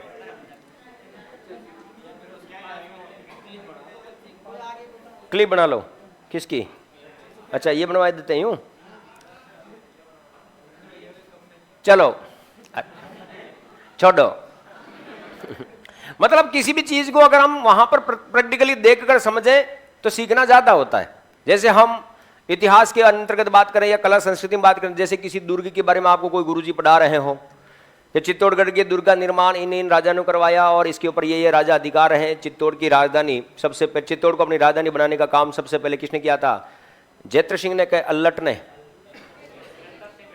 जैत्र सिंह, है ना? वाह, हमको पता है ना? अल्लट और जैत्र सिंह, इनमें से कोई दो हैं। तो फिर राजा कौन कौन से आए, जो भी है, जो मेरा काम धंधा इससे ठहरो भैया, हमार दुकान दरिया चलने दिया है। तो चित्तौड़गढ़ दुर्ग के बारे में जितनी बातें अगर आपको इस कक्षा में यहां पर बोल बोल के बताऊंगा चीजें समझ में नहीं आएगी, लेकिन चित्तौड़गढ़ दुर्ग पर अगर मैं आपको ले जाऊं तो भाई साहब सारी सारी बातें आपको प्रैक्टिकली समझ में आ जाएगी। जैसे किसी मूवी की जो कहानी होती है, स्क्रिप्ट होती है, उस मूवी की कहानी या स्क्रिप्ट को अगर पेपर पर दे दे, ले पढ़ लें 50 रुपया दे, तो बोलो कहानी कभी समझ में नहीं आएगी कटप्पा ने बाहुबली को क्यों मारा। लेकिन जैसे ही उस मूवी को हम पर्दे पर देखते हैं, सेकंड मूवी में हमें पता चल जाता है कि भाई साहब कटप्पा ने बाहुबली को क्यों मारा। ये तुम जा रहे हो तो अब दोनों लास्ट जा रहे हो। इस कक्षा के अंतर्गत ये आने जाने का प्रोग्राम थोड़ा सा ज्यादा हो गया है, तो इसको कंट्रोल कर लीजिएगा। आप सभी के लिए विशेष मेरी तरफ से अब सूचना है, ठीक है? दम की समझ लें, है ना, बिल्कुल प्रैक्टिकल बात है। आना जाना अपनी सुविधा के अनुसार। हाँ, पढ़ने में मन नहीं लग रहा हो ना, तो थैला उठा के परमानेंट जाना है। इसमें कभी कोई अतिशयोक्ति नहीं है, क्योंकि सवारी अपने सामान की स्वयं जिम्मेदार है। हाँ, कोई पढ़े तो भी बढ़िया बात, नहीं पढ़े तो भी बढ़िया बात, क्योंकि खुद के बारे में खुद को ही सोचना है, ठीक है? तो देखें, मतलब प्रैक्टिकली का अगर किसी चीज को देख लेते हैं तो सीखना अच्छा होता है। फिर याद रखना, सबसे इसमें इस सिद्धांत के अंदर टर्निंग पॉइंट आता है, और टर्निंग पॉइंट ये आता है कि कार्ल रोजर्स का यह सिद्धांत एडगर डेल, क्या नाम है बेटा? एडगर डेल ने एक शंकु दिया था, अनुभवजन्य शंकु। अधिगम का अनुभवजन्य शंकु किसने दिया? एडगर डेल ने। और एडगर डेल का अनुभवजन्य शंकु यह कहता है कि बालक अगर किसी भी वस्तु को प्रैक्टिकली या प्रत्यक्ष अनुभव के माध्यम से सीखता है, तो प्रत्यक्ष अनुभव के माध्यम से सीखने का प्रतिशत कितना होता है? 70%। और शब्दों के माध्यम से अगर व्याख्या के माध्यम से सीखने का प्रयास करता है तो उसका सीखने का प्रतिशत कितना होता है? 30%। तो बच्चा सबसे ज्यादा और सबसे बेस्ट तरीके से कैसे सीखता है? प्रत्यक्ष अनुभव के माध्यम से। और कम कहां सीखता है? शब्दों के माध्यम से। तो बोलो ये सिद्धांत भी आपको कैसे सिखा रहा है? प्रत्यक्ष अनुभव के माध्यम से, ठीक है? तो ये सारी बातें आपको इस सिद्धांत के अंतर्गत विशेषतः ध्यान में रखनी है। अब ये एडगर डेल का अगर शंकु मैंने नाम ले ही लिया है, तो आपको कभी भी एडगर डेल के बारे में पूछ लिया जाए तो हमें भाई साहब सारे अस्त्र शस्त्र पता होना चाहिए। 1 2 3 4 5 6 7 8 9 10 11 4 5 6 7 8 9 10 और 11। अब देखो, सबसे मेजर बात क्या है? प्रत्यक्ष अनुभव।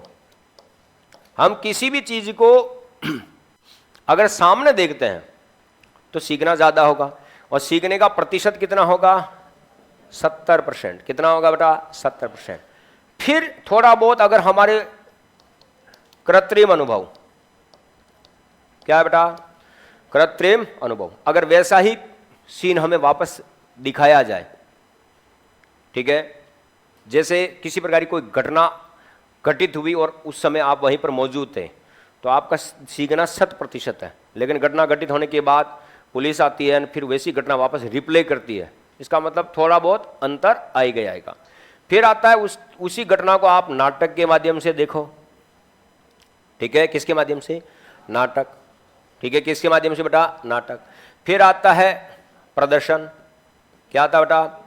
प्रदर्शन। गलती हो गई मेरे से, बता रहे हो? डांट रहे हो? डांट रहे हैं, है ना? डांट सकते हो, गुरुजी जो हो, गुरुजी बनने वाले हो तो गुरुजी तो डांटेंगे, ठीक है? नाटक। फिर आता है भ्रमण। क्या है बेटा? मेरे से गलती करवा रहे हो यार। प्रदर्शन, फिर आता है भ्रमण, फिर आता है प्रदर्शित सामग्री। क्या आता है बेटा? प्रदर्शित सामग्री। प्रदर्शित सामग्री। फिर क्या आता है बेटा? चलचित्र। फिर आता है स्थिर चित्र। कौन सा? स्थिर चित्र। फिर आता है रेडियो प्रसारण। हम आकाशवाणी जयपुर से बोल रहे हैं। नमस्कार, हम आकाशवाणी जयपुर से बोल रहे हैं। आज की रंगारंग कार्यक्रम में आपका हार्दिक स्वागत है। भरतपुर से गाने की फरमाइश की है शुभम एंड पार्टी, है ना, रसिया।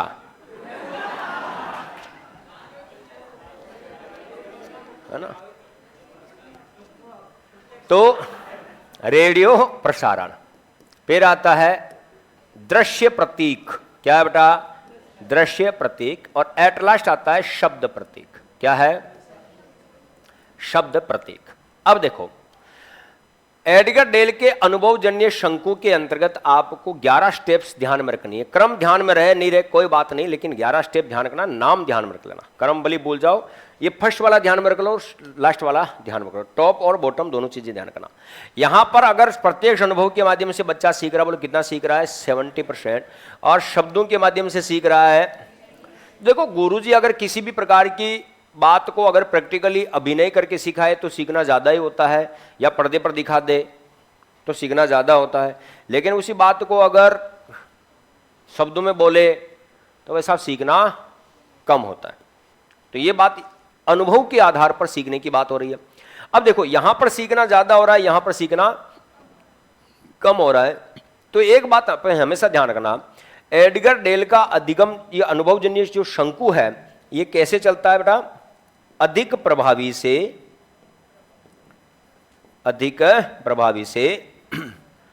कम प्रभावी की ओर, अधिक प्रभावी से कम प्रभावी की ओर। ठीक है। फिर याद रखना, नॉट, आपको एक चीज प्रश्न जो पिछली भर्ती परीक्षा में पूछा जा चुका है इसी एडगर डेल के शंकु से, और प्रश्न यह था कि एडगर डेल का अनुभवजन्य शंकु कौन सी प्रक्रिया को प्रकट करता है? तो नकारात्मक या ऋणात्मक।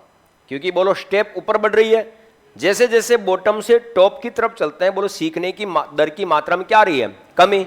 यहां ज्यादा सीख रहे थे और टॉप पर क्या कर रहे हैं? हम कम सीख रहे हैं। बोलो सीखने का ये जो शंकु है, ये कोण जो है, ये हमें नेगेटिव लर्निंग प्रोसेस की जानकारी देता है कि अगर आप किसी चीज को एक्चुअली सामने रखकर सीख रहे हो तो बेस्ट सीखना है, और केवल शब्दों के माध्यम से सीख रहे हो तो वैसा आप सीखना 30% के अनुपात में ही होगा।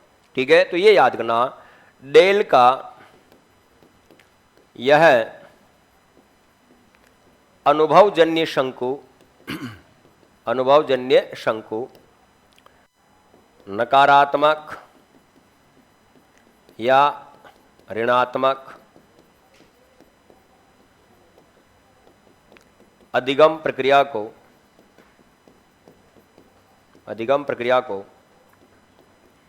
प्रकट करता है। परफेक्ट। ये सारी बात आपको यहां पर विशेषतः ध्यान में रखनी है। तो ये पूरा सपोर्ट है किसके सिद्धांत के लिए? Karl Rogers. लिखें,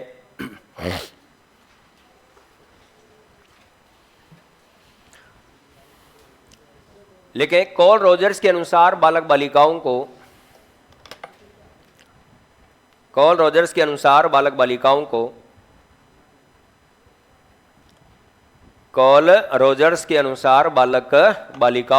उनकी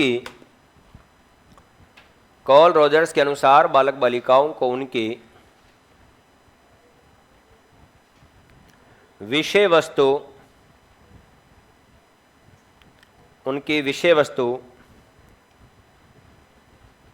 बालक बालिकाओं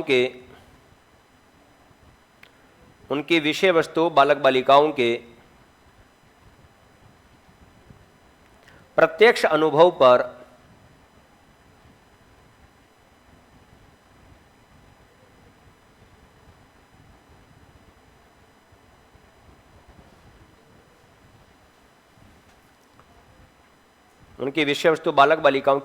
अनुभव पर निरूपित करते हुए सिखाई जानी चाहिए।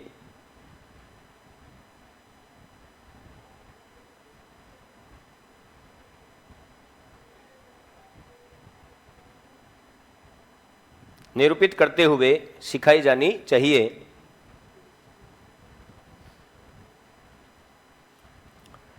निरूपित करते हुए सिखाई जानी चाहिए, क्योंकि बालक प्रत्यक्ष अनुभव द्वारा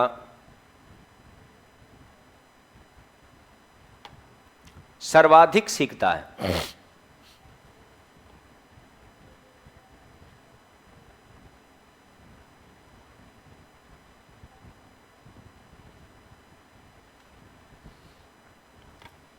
ठीक है, सर्वाधिक सीखता है। नेक्स्ट लिखें, कॉल रॉजर्स के अनुसार सीखने की प्रक्रिया में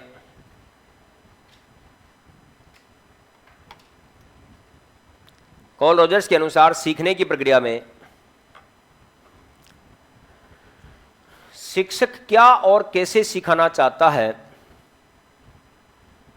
कॉल रॉजर्स के अनुसार सीखने की प्रक्रिया में शिक्षक क्या और कैसे सिखाना चाहता है,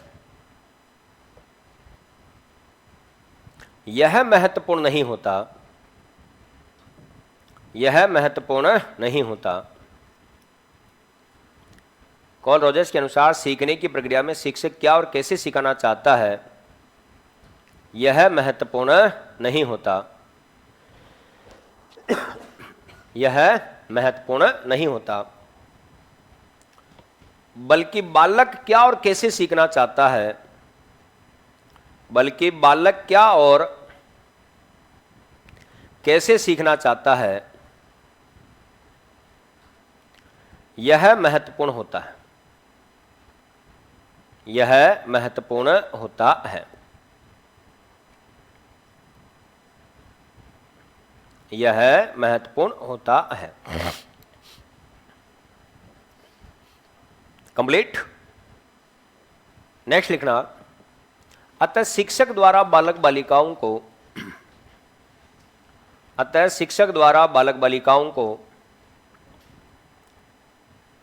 परंपरागत विधियों के स्थान पर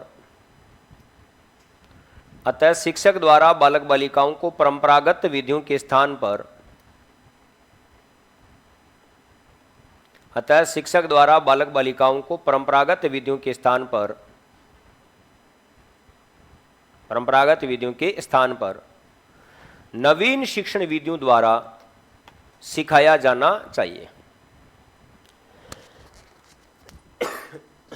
अतः शिक्षक द्वारा बालक बालिकाओं को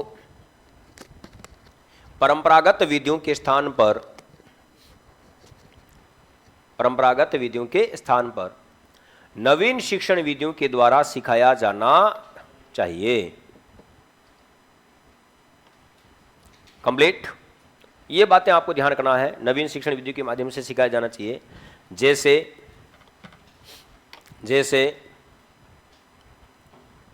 व्याख्यान विधि के स्थान पर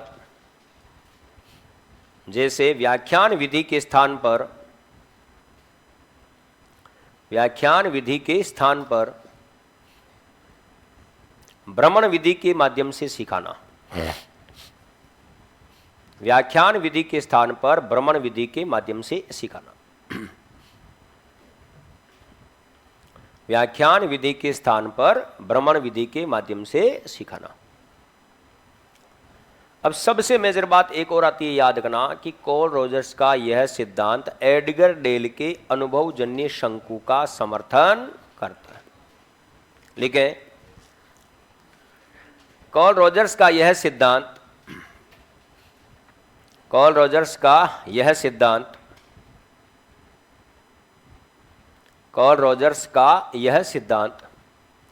एडगर डेल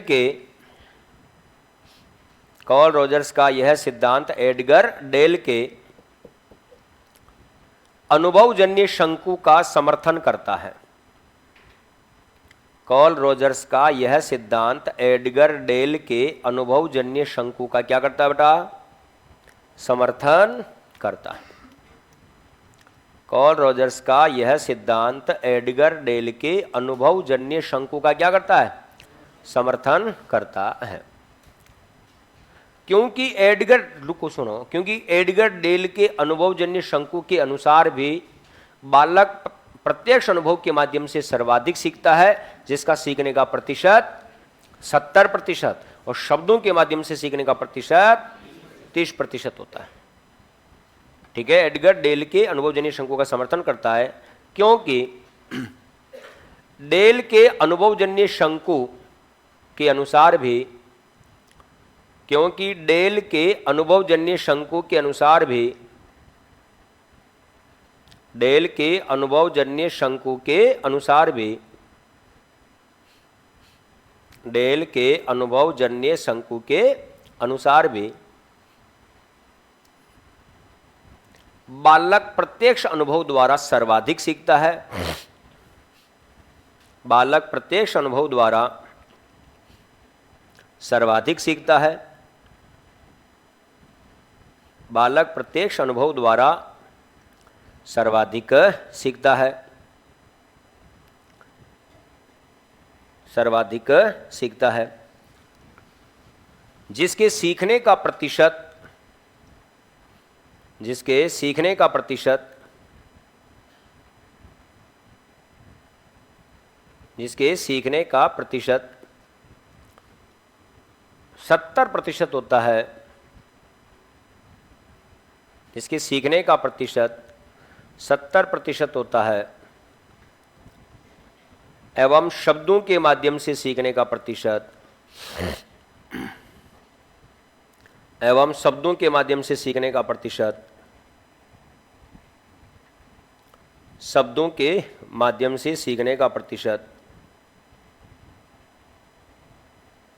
मात्र 30% होता है। शब्दों के माध्यम से सीखने का प्रतिशत मात्र 30% होता है। शब्दों के माध्यम से सीखने का प्रतिशत कितना होता है बेटा?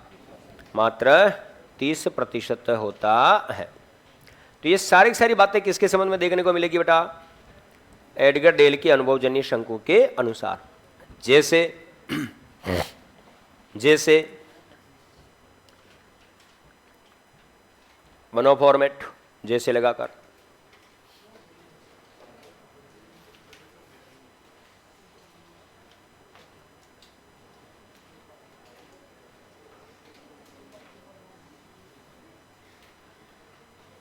आपकी पहली क्लास है? कौन से बैच की हो आप? आज स्टार्ट किया? लेवल 1 2 1 के ही हो? इसी बैच के लिए एडमिशन आपका?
हाँ, नोट उतारना है।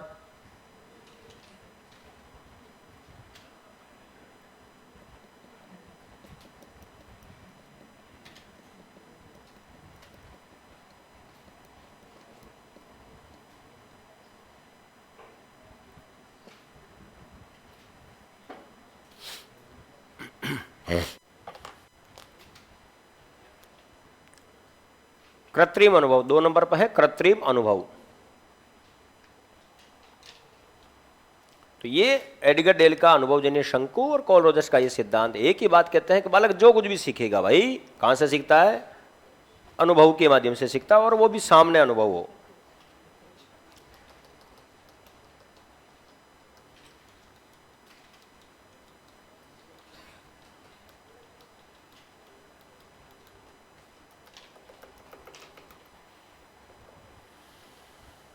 आगे बढ़े।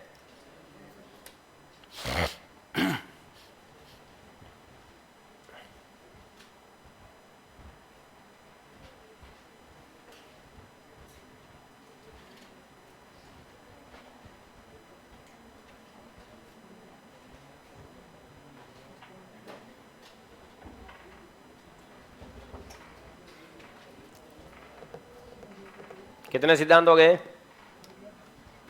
अरे भाई कितने सिद्धांत हो गए? 4। 5 नंबर पर आ जाओ। हाँ, नोट भी लिखो 2000 का।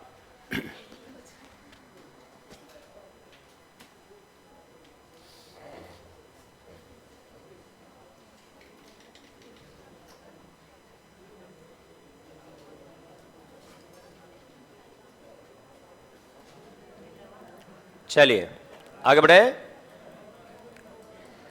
लिखें।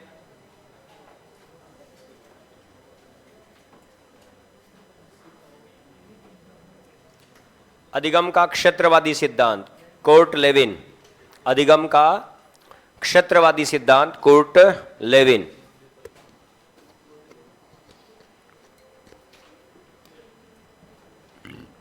नंबर 5 4। आवाज नहीं। अधिगम का क्षेत्रवादी सिद्धांत, प्रतिपादक कौन है? कोर्ट लेविन या कर्ट लेविन। ये कोई साइकोलॉजिस्ट नहीं है, रसायन शास्त्री है। कौन सा Shastri?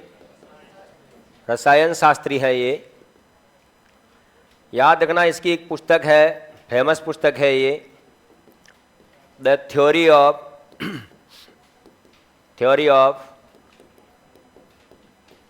Field psychology. The theory of field psychology. कौन सा बेटा? The theory of field psychology. और याद रहे, कुर्ट लेविन को नव गेस्टाल्टवादी मनोवैज्ञानिक भी कहते हैं।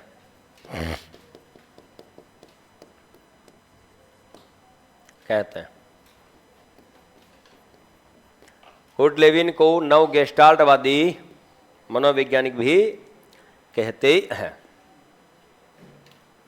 बिल्कुल प्रैक्टिकली बात ध्यान में रखनी है आपको कि अधिगम का क्षेत्रवादी सिद्धांत, कुर्ट लेविन रसायन शास्त्री, पुस्तक the theory of field psychology, Kurt Lewin नव गेस्टाल्टवादी मनोवैज्ञानिक भी इसको कहा जाता है।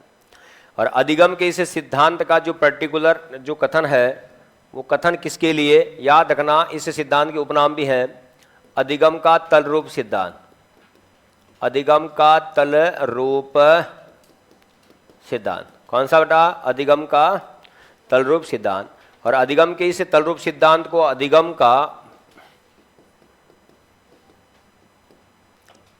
प्राकृतिक सिद्धांत भी कहते हैं। इसको अधिगम का प्राकृतिक सिद्धांत के नाम से भी जाना जाता है। क्षेत्रवादी सिद्धांत को, अधिगम का तल रूप सिद्धांत को या अधिगम का प्राकृतिक सिद्धांत को जनक हैं इसकी कर्ट लेविन, खुद रसायन शास्त्री थे। इनकी किताब का नाम है the theory of field psychology. और कुर्ट लेविन को हम नव गेस्टाल्टवादी मनोवैज्ञानिक भी कहते हैं।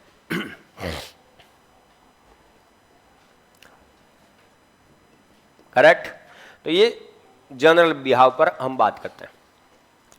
अब इस सिद्धांत को पर्टिकुलर समझने के ऊपर आ जाओ, और ये सिद्धांत कहता क्या है, इन चीजों को जानो और समझो। देखिए दोस्तों, ये बंदा आखिरकार है कौन? कुर्ट लेविन या कर्ट लेविन। अब कुर्ट लेविन ने क्या कहा है, इसकी सिद्धांत की पूरी डिटेल में आपके सामने सबसे पहले लेकर आ रहा हूं, इसको अच्छे से समझें, ठीक है? हमारे जीवन से जुड़ा हुआ सिद्धांत। देखो, कुर्ट लेविन ने अपने सिद्धांत की व्याख्या जीवन क्षेत्र या जीवन विस्तार के परिप्रेक्ष्य में की। जब भी आपसे प्रश्न पूछा जाए कि कुर्ट लेविन ने अपने सिद्धांत की व्याख्या की, किसके क्षेत्र में की, तो जीवन क्षेत्र या जीवन विस्तार, लाइफ ऑफ फील्ड, ठीक है? जीवन क्षेत्र कहो, जीवन विस्तार कहो, या जीवन आकाश, लाइफ स्पेस कहो, ये तीन शब्द किससे जुड़े हुए हैं? तो कुर्ट लेविन से। तो जीवन क्षेत्र या जीवन विस्तार से के संबंध में की, जीवन विस्तार के संबंध में की। सीधा प्रश्न, अटैकिंग प्रश्न, कंटेंट प्रश्न कि कुर्ट लेविन ने अपने सिद्धांत की व्याख्या किसके संबंध में की या किसके संदर्भ में की? तो जीवन क्षेत्र या जीवन विस्तार के संदर्भ में की। अब दिमाग में आता ही आता कि सर ये जीवन क्षेत्र या जीवन विस्तार क्या है?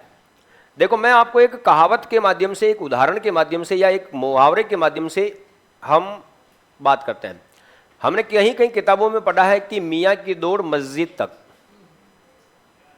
मियाँ की दौड़ मस्जिद तक, मतलब मौलाना जो होते हैं उनका परिक्षेत्र जो होता है वो मस्जिद के आसपास ही रहता है। मतलब नमाज पढ़ना, आना जाना, मतलब उनके कार्य से संबंधित है वो। तो अब देखिएगा, अगर उनका जो क्राइटेरिया है, जीवन का क्राइटेरिया है, उस क्राइटेरिया को ही हम उनका जीवन क्षेत्र या जीवन विस्तार कह सकते हैं। अगर मैं मनोविज्ञान की भाषा में बताऊं तो जीवन क्षेत्र या जीवन क्षेत्र क्या है, जीवन विस्तार क्या है, तो आप अच्छे से समझ लेना इसको। आपकी रिश्तेदारी कहां कहां है, आपके मित्र कहां कहां हैं, आपका परिवार और समाज कहां कहां है, जहां से आपके संबंध और संपर्क है या जहां तक आपका संपर्क है वो ही आपका क्या है, जीवन क्षेत्र या जीवन विस्तार है। क्योंकि जहां तक आपका क्षेत्र फैला हुआ है उसी क्षेत्र से आप क्या करते हो, नई नई बातें सीखते हो। तो कैसे समझो कि बालक बालिकाओं के द्वारा अपने वातावरण में उपस्थित प्रत्येक वस्तु के साथ परस्पर अंतःक्रिया करते हुए सीखना ही जीवन क्षेत्र या जीवन विस्तार कहलाता है। बोलो, आज दिन तक आपने जितनी भी बातें सीखी हैं वो कहां से सीखी? अपने आसपास के एनवायरनमेंट में सजीव और निर्जीव लोगों की, सजीव और निर्जीव वस्तुओं के माध्यम से तो सीखी है। बोलो, बाकी चीजें सीखोगे कहां से? ऐसा तो है चंद्रयान में तुम बैठ के गए, चंद्रमा से भी सीखे, तुम्हारा क्षेत्र चंद्रमा तक फैला हुआ है, ऐसा तो नहीं है। हम कितने लोगों के संपर्क में, लोग हमसे कितने संपर्क में?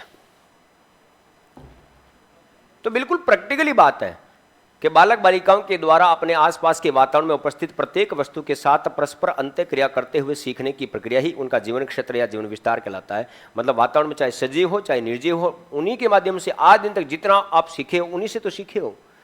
तो वो क्षेत्र, आसपास का एनवायरमेंट ही आपका क्या हो गया बेटा, जीवन क्षेत्र या जीवन विस्तार। बोलो, अच्छी बातें सीखी तो भी वातावरण से सीखी, बुरी बातें सीखी तो भी वातावरण से सीखी, अच्छे लोग थे तो अच्छी बातें सीखी, बुरे लोग थे तो बुरी बातें सीखी। बोलो, ये सारा सारा क्राइटेरिया हम जो शामिल करते हैं, बोलो किस में शामिल कर लेते हैं? जीवन क्षेत्र या जीवन विस्तार में शामिल कर लेते हैं। साफ सुथरी बात। बोलो, बात समझ में आ गई नहीं आई? तो कुर्ट लेविन आखिरकार कहना क्या चाह रहा है कि बालक जो कुछ भी सीखता है वातावरण के माध्यम से ही तो सीखता है। तो कुर्ट लेविन अपने सिद्धांत की व्याख्या जीवन क्षेत्र या जीवन विस्तार के परिप्रेक्ष्य में की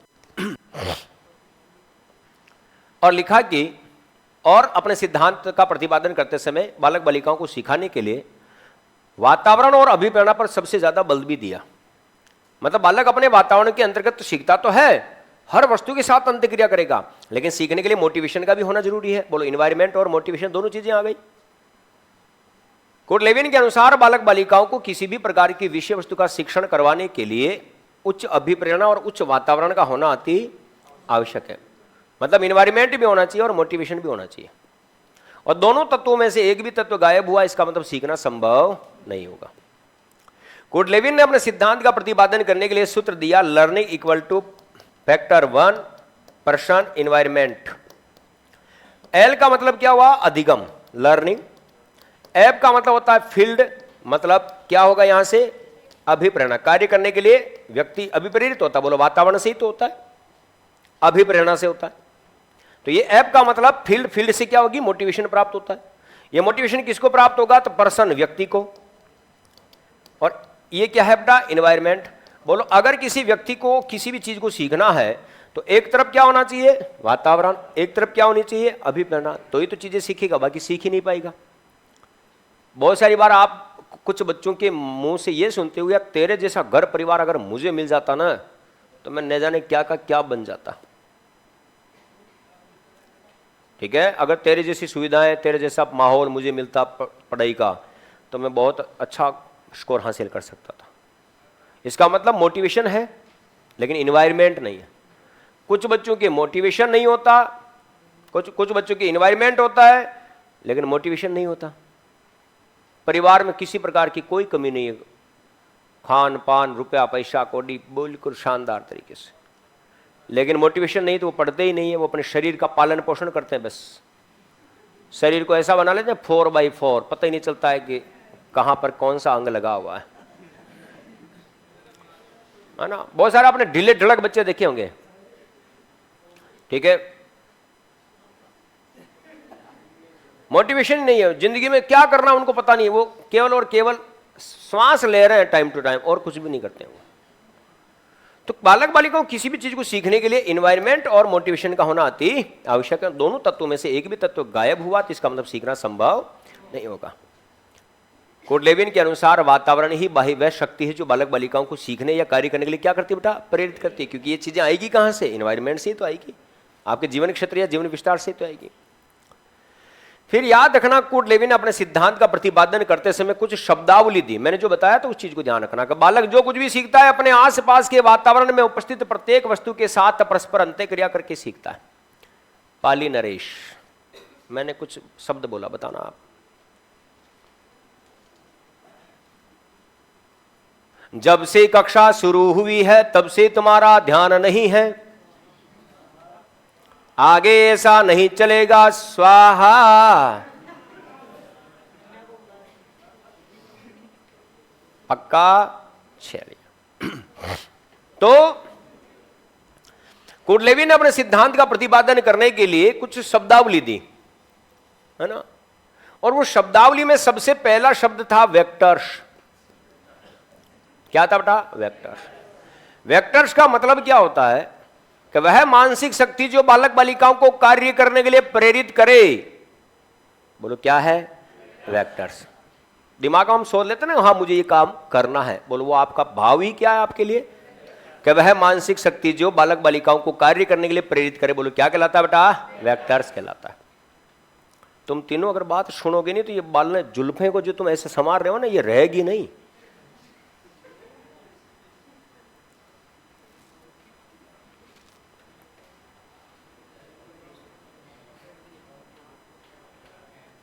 मुस्कुराना बंद करो सालों, मैं तुम्हें डांट रहा हूं, तुम्हारी प्रशंसा नहीं कर रहा हूं। नंबर 1, नंबर 2 संयोजन। संयोजन का मतलब बॉन्डिंग सिस्टम है कि किसी विषय वस्तु के साथ संबंध स्थापित करने की प्रक्रिया संयोजन कहलाती है। किसी विषय वस्तु के साथ संबंध स्थापित करने की प्रक्रिया क्या कहलाती है, संयोजन कहलाती है। ये बिट्टू, तो बिट्टू का संयोजन हुआ। ये मेरा भाई है, ये मेरी बहन है, ये मेरी वस्तु है, ये मेरी गाड़ी है, ये मेरी लाडी है, ये मेरी पाडी है। बोलो जिसे हम अपना कहें, बोलो संयोजन ही तो है भाई साहब। शादी ब्याह के अंदर संयोजन ही होता है। ओम भगवान विष्णु पुंडरीकाय साक्षात नारायणी तनो हरि बल, कन्या को बुलाओ, वही तो बात है। तो भाई साहब बालक बालिकाओं के द्वारा किसी विषय वस्तु के साथ संबंध स्थापित करने की प्रक्रिया संयोजन कहलाती है। संयोजन कितने प्रकार का होता है, सकारात्मक और कि जो वस्तु व्यक्ति को अपनी ओर आकर्षित करते सकारात्मक संयोजन कहलाता है। कौन सा बेटा, सकारात्मक। कि जो वस्तु व्यक्ति को अपनी ओर आकर्षित करती, बोलो क्या कहलाएगा। जो वस्तु व्यक्ति को अपनी ओर आकर्षित नहीं करे या कम आकर्षित करे, बोलो क्या कहलाएगा। बोलो क्या है भाई, कौन सा, संयोजन। चलिए साहब तीसरा बिंदु देखो, टोपोलॉजी। कौन सा लॉजी, टोपोलॉजी। ये जो महेंद्र यहां बैठा हुआ ना, तो सर्दी के दिनों में गांव गया हुआ था, तो ये सुबह सुबह जैसे ही उठा और धूप में बैठा हुआ था, फिर भी कहां पर रहा था, तो गरिमा आई और गरिमा ने कहा था, लो जी टोपोलॉजी। क्या कहा? टोपोलॉजी।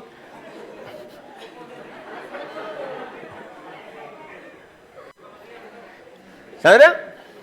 चलिए, तो टोपोलॉजी देखो, टोपोलॉजी कंप्यूटर साइंस इंटरनेट पद्धति का एक शब्द है, और टोपोलॉजी का मतलब होता है सूचनाओं का जाल, और ये कंप्यूटर साइंस से लिया हुआ शब्द है साइकोलॉजी के अंतर्गत। ये याद रखना, टोपोलॉजी के अंतर्गत हम हमारी आवश्यकताओं को जोड़ते हैं। जैसे आपने मोबाइल में गूगल क्रोम के ऊपर जैसे ही आप टोपोलॉजी शब्द इंटर करोगे ना, कंप्यूटर का एक फोटो आएगा और उसमें विभिन्न प्रकार की सूचनाओं का एरो वगैरह, मतलब सूचनाएं प्रदर्शित होगी। ठीक है, अब ये सूचनाएं जो प्रदर्शित होगी, इसका मतलब उन सभी सूचनाओं में से हम हमारे महत्व की विभिन्न प्रकार की सूचनाओं को लेते हैं। सूचनाएं हजारों करोड़ों अरबों में हैं, लेकिन सारी सूचनाएं हमारे काम की तो नहीं है। ठीक उसी प्रकार हमारे जीवन में आवश्यकताएं अनंत होती है, बोलो, लेकिन सारी आवश्यकताएं हमारे काम की नहीं, हम सारी आवश्यकताओं की पूर्ति के लिए कार्य नहीं करते हैं। तो टोपोलॉजी के माध्यम से हम आवश्यकता पूर्ति को समझते हैं, और आवश्यकताएं कहां पूरी होती है? वातावरण के माध्यम से ही होती है, कि जैसा वातावरण होगा हम वैसी ही आवश्यकताओं की पूर्ति करेंगे। कैसे? कि आवश्यकता पूर्ति के दौरान श्रेष्ठ आवश्यकताओं की पूर्ति करने की प्रक्रिया टोपोलॉजी कहलाती है। आवश्यकता पूर्ति के दौरान श्रेष्ठ आवश्यकताओं की पूर्ति करने की प्रक्रिया कहलाती है, बोलो क्या कहलाती है? तो टोपोलॉजी कहलाती है। बोलो, ये शब्द भी किसने दिया? कोर्ट लेविन ने। और जीवन क्षेत्र जीवन विस्तार मैंने आपको बता ही दिया कि बालक बालिकाओं के द्वारा अपने आसपास के वातावरण के साथ परस्पर अंतःक्रिया कर सीखने की प्रक्रिया क्या कहलाती है? जीवन क्षेत्र या जीवन विस्तार कहलाता है। जिस वातावरण में बालक रहकर सीखता है वही उसका जीवन क्षेत्र या जीवन विस्तार है या जीवन आकाश है। करेक्ट, ये याद करना। एक शब्द और दिया था इसने, द्वंद्व या संघर्ष। द्वंद्व या संघर्ष।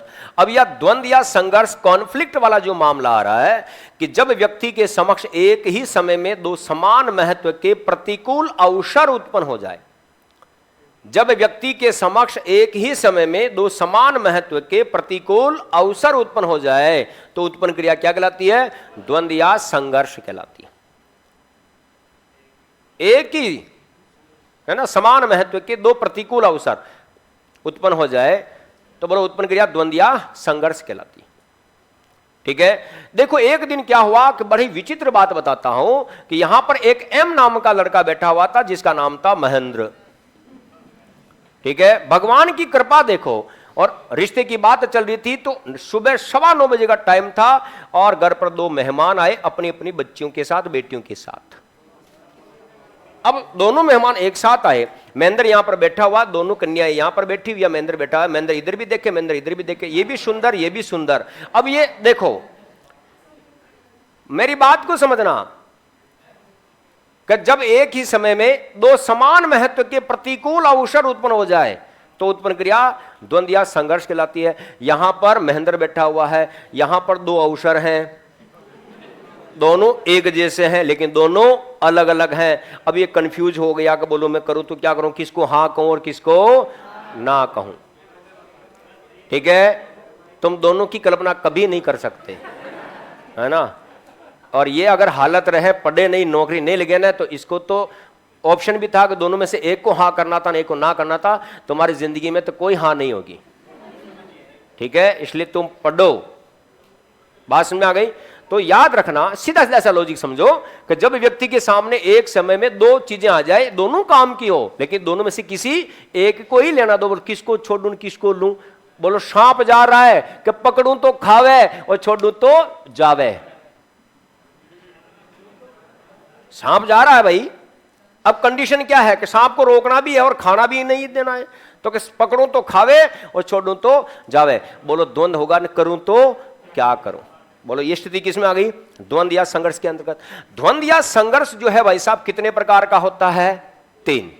ठीक है, अप्रोच, अप्रोच जिसे हम क्या कहते हैं बेटा?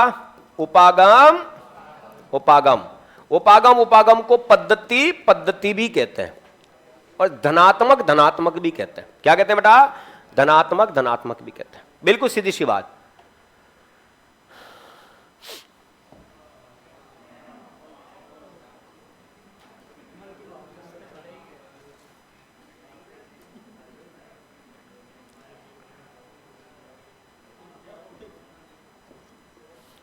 चलिए साहब, अप्रोच अप्रोच, उपागम उपागम, पद्धति पद्धति या धनात्मक धनात्मक संघर्ष किसे कहते हैं?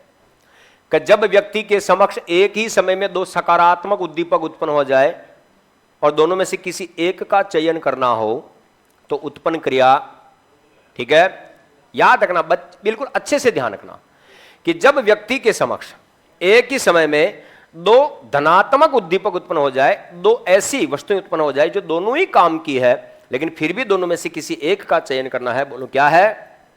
उपागम उपागम संघर्ष कहलाता है। जैसे दोनों हाथों में लड्डू का होना, क्या है बेटा? दोनों हाथों में लड्डू का होना, बोलो कौन सा संघर्ष है? उपागम उपागम। पटवारी और ग्राम सेवक दोनों में एक साथ चयन होना, बोलो टेंशन हो जाएगी, किसको छोड़ूं किसको रखूं, ठीक है, ये याद रखना। जिस दिन तुम्हारे 3rd ग्रेड मेंस का पेपर है उसी दिन तुम्हारी शादी है, बोलो शादी करोगे कि पेपर दोगे? क्या करोगे? शादी करोगे हैं? चलिए साहब, पेपर जरूरी है तो शादी जरूरी है, दोनों में से जो आप फैसला लोगे वही आपका उपागम उपागम है, दोनों चीजें जरूरी है। चलिए साहब, इधर देखो फिर अप्रोच एवोडेंस, इधर देखो अप्रोच एवोडेंस, जिसे हम कहते हैं उपागम परिहार। क्या है बेटा? उपागम परिहार संघर्ष। उपागम उपागम संघर्ष, उपागम परिहार संघर्ष, मतलब पद्धति और वर्जन। इसे पद्धति, उपागम को पद्धति कहते हैं, इसे वर्जन कहते हैं। ये धनात्मक है, ये ऋणात्मक है, ये सकारात्मक है, ये नकारात्मक है, ठीक है। कि जब व्यक्ति के समक्ष एक ही समय में एक धनात्मक और एक ऋणात्मक, एक सकारात्मक और एक ऋणात्मक उद्दीपक उत्पन्न हो जाए, जब व्यक्ति के समक्ष एक ही समय में एक सकारात्मक और एक नकारात्मक, एक धनात्मक या एक ऋणात्मक उद्दीपक उत्पन्न हो जाए तो उत्पन्न क्रिया उपागम परिहार संघर्ष कहलाती है। देखो, दोनों उद्दीपक अगर पॉजिटिव हो तो उपागम उपागम, एक पॉजिटिव एक नेगेटिव हो तो उपागम परिहार संघर्ष कहलाता है। जैसे पीजीटी की नौकरी, पोस्ट ग्रेजुएट टीचर, पीजीटी की नौकरी, पोस्टिंग नागालैंड। देखो, नौकरी मिलने की खुशी है, लेकिन नागालैंड में जाकर पोस्टिंग हुई है, इसका दुख भी तो है। तो बोलो खुशी और दुख, कि खुशी के आंसू, देखो आंसू नेगेटिव होते हैं, लेकिन आंसू है किसके? खुशी के। कोई खुशी है तो नहीं यहां, है ना? नाम में क्या रखा है कि नहीं? नाम में कुछ नहीं रखा। खुशी नाम की लड़कियों को गला फाड़ के रोते हुए देखा मैंने। मैं तेरी बात नहीं कर रहा हूं बेटा, नाम में कुछ नहीं रखा, है ना? तो देखो, क्या पीजीटी की नौकरी, पोस्टिंग नागालैंड, बोलो कौन सा संघर्ष हो जाएगा बेटा? उपागम परिहार, करेक्ट। क्या पोते की शादी करवाते ही दादी मां चल बसी, बोलो घर में नई नवेली दुल्हन आई है, खुशी की बात है, मंगल गीत गाए, ठीक है, लेकिन दादी मां उसी दिन चल बसी, बोलो दुख भी है। खुशी और दुख दोनों साथ साथ, बोलो क्या है इसके अंतर्गत?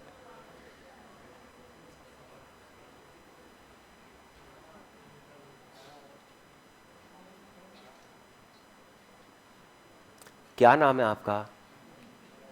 जी मैं आपकी बात कर रहा हूं। हाँ, पूजा। मैं अगर कोई एग्जाम्पल दूंगा तो आप नाराज तो नहीं होगी? पहले सोच लीजिए। पक्का? परमिशन है? पूजा की शादी एक ऐसे लड़के से होती है जिसे वह पसंद नहीं करती। बुरा मत मानना। कि पूजा की शादी एक ऐसे लड़के से होती है जिसे वह पसंद नहीं करती, फिर भी वह उसकी ओर आकर्षित रहती है क्योंकि वह धनवान है और समाज में उसकी इज्जत है। बोलो पूजा के मन में उत्पन्न होने वाला संघर्ष कौन सा? उपागम परिहार। क्षमा प्रार्थी, लेकिन बुरा मत मानना, ठीक है। अंजू की शादी, नाम चेंज कर दो भाई, अंजू कर दो, कोई है तो नहीं? हाँ, अंजू की शादी एक ऐसे लड़के से होती है जिसे वह पसंद नहीं करती, फिर भी वह उसकी ओर, क्योंकि एग्जाम में आया वो प्रश्न एज इट इज अंजू नाम से ही आया, मैंने नाम चेंज कर दिया। तो देखिए, अंजू की शादी एक ऐसे लड़के से होती है जिसे वह पसंद नहीं करती, परंतु फिर भी वह उसकी ओर आकर्षित रहती क्योंकि वह धनवान है और समाज में उसकी इज्जत है। बोलो कौन सा संघर्ष बेटा? ठीक है, ये याद करना। शुभम एक प्रतिभाशाली बालक है, लेकिन शुभम एक प्रतिभाशाली बालक, ये है कि नहीं वो बात की बात? अरे भाई, हर उड़ता तीर तेरे को लेना जरूरी है क्या? कि सुबह में एक प्रतिभाशाली बालक है परंतु वह परीक्षा में फेल होने से डरता है, इसलिए वह परीक्षा देने ही नहीं गया। बोलो, शुभम के मन में जो संघर्ष उत्पन्न हुआ कौन सा है? उपागम परिहार। देखो, प्रतिभाशाली बालक है, पॉजिटिव बात है, लेकिन फेल हो रहा है, नेगेटिव बात है। फिर तीसरा जो संघर्ष आता है, इधर देखो, ठीक है, अप्रोच, सॉरी, एवोडेंस, एवोडेंस, परिहार, परिहार, आवाज नहीं बेटा, परिहार, परिहार, वर्जन, वर्जन, नकारात्मक, नकारात्मक, ऋणात्मक, ऋणात्मक। ठीक है, यहां पर दोनों उद्दीपक पॉजिटिव थे, यहां पर एक पॉजिटिव एक नेगेटिव, यहां पर दोनों नेगेटिव, दोनों ऋणात्मक। जब व्यक्ति के समक्ष एक समय में या एक ही समय में या एक साथ दो ऋणात्मक उद्दीपक उत्पन्न हो जाए, जब व्यक्ति के समक्ष एक ही साथ दो ऋणात्मक उद्दीपक उत्पन्न हो जाए और दोनों में से किसी एक का चयन करना हो तो उत्पन्न क्रिया क्या कहलाती है? परिहार, परिहार संघर्ष कहलाती है। जैसे इधर कुआं उधर खाई, अब कूदना तो है चाहे खाई में चाहे कुएं में।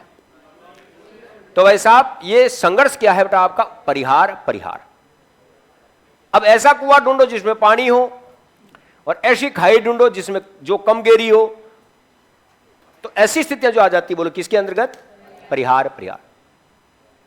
मतलब कहीं का नहीं रहना, धोबी का कुत्ता घर कान घाट का। मंदिर वाली स्थिति देखो, आप यहां पर कोचिंग कर रहे हो, आपका परिवार ही नहीं पूरा गांव जानता है, और जिस दिन आप घर गए और आपका रिजल्ट आया, कोई भी अगर 19-20 हुआ तो वैसा पूरा गांव वाला मंदिर की घंटी की तरह बजा देता है। क्या हुआ? अब किसी को कहने लायक भी नहीं है।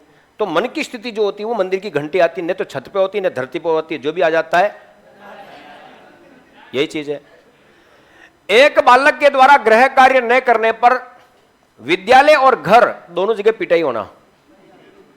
अब घर भी जाना है, जाना तो चाहे स्कूल जाओ तो भी पिटेगा, घर पे जाएगा तो भी पिटेगा, पिटना तो निश्चित है। बोलो ऐसा संघर्ष किसमें आ जाएगा? परिहार, परिहार। बाकी बातें नेक्स्ट क्लास में करेंगे। Thank you.